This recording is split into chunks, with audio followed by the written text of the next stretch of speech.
حضرت آدم علیہ السلام کے دو بیٹے قابیل و حابیل کا قصہ ہے۔ قابیل بڑا لڑکا تھا لیکن ماں باپ کا کہنا نہیں مانتا تھا۔ حابیل چھوٹا بھائی تھا جو ماں باپ کا کہنا مانتا تھا۔ اکلیمہ ایک لڑکی تھی جس سے قابیل شادی کرنا چاہتا تھا، مگر حضرت آدم علیہ السلام اس کی شادی اپنے چھوٹے بیٹے حابیل سے کرنا چاہتے تھے جو نیک اور شریف تھا۔ اس لیے قابیل اپنی ماں باپ اور بھائی کا دشمن ہو گیا۔ اللہ تعالیٰ نے حکم دیا کہ تم دونوں قربانی کر کے پہاڑ پر رکھ کھاؤ، جس کی قربانی قبول ہوگی اس سے اکلیمہ کی شادی کی جائے گی۔ اللہ تعالیٰ کو اپنے نیک بندے پسند ہوتے ہیں اور وہ ان کی مدد کرتا ہے۔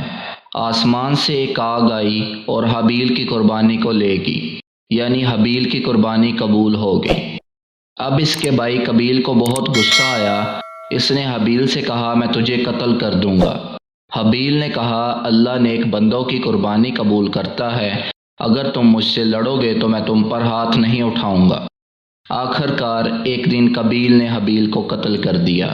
دنیا میں یہ پہلا قتل تھا جو قابیل نے اپنے بھائی حابیل کا کیا۔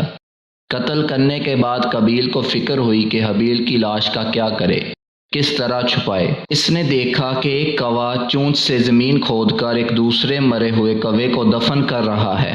تب اس نے اپنے بھائی حابیل کو زمین کھود کر دفن کر دیا اور خود جا کر آگ کی پوجا کرنے لگا۔